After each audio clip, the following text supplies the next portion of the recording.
Hi guys, कशा आहात तुम्ही सगळे? तर आज ना मी तुमच्यासोबत ही डाळची रेसिपी शेअर करणार आहे. ह्याला सप्पक डाळ म्हणतात आणि ही आमच्या घरात ना पितात सुद्धा आणि आम्ही तर खूप मस्त आवडीने खातो.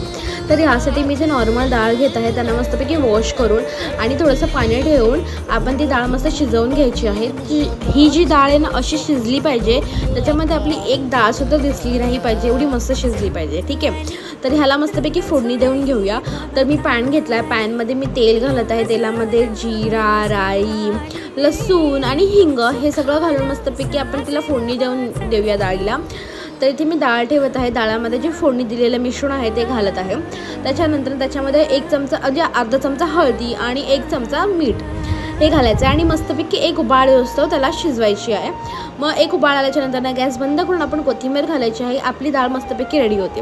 तर ही डाळ नक्की ट्राय करा आणि व्हिडिओ आवडल्यास लाईक, शेअर, फॉलो करायला विसरू नका. Thank you for watching my video.